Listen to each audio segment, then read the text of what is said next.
একদল খাইছে আরেক দল খাওয়ার জন্য রেডি হয়ে আছে। আমরা এরকম চাই না। আজকের আলোচনার বিষয় হচ্ছে মানব সম্পদের উন্নয়ন, হিউম্যান রিসোর্স ডেভেলপমেন্ট।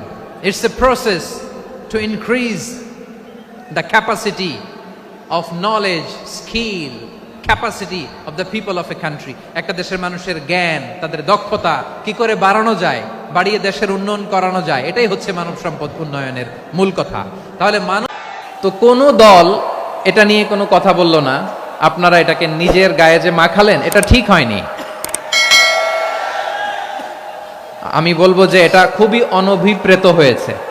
কোন দলকে টার্গেট করে বা কোন দলের পক্ষে আমরা কখনো কথা বলি না। আমরা কোরআনের পক্ষে কথা বলি, ইসলামের পক্ষে কথা বলি, ঠিক কিনা বলেন? সো একটা জেনারেল কথাকে যদি আমার রাজনীতিবিদ বন্ধুরা নিজেদের গায়ে মাখেন, ক্ষুব্ধ প্রতি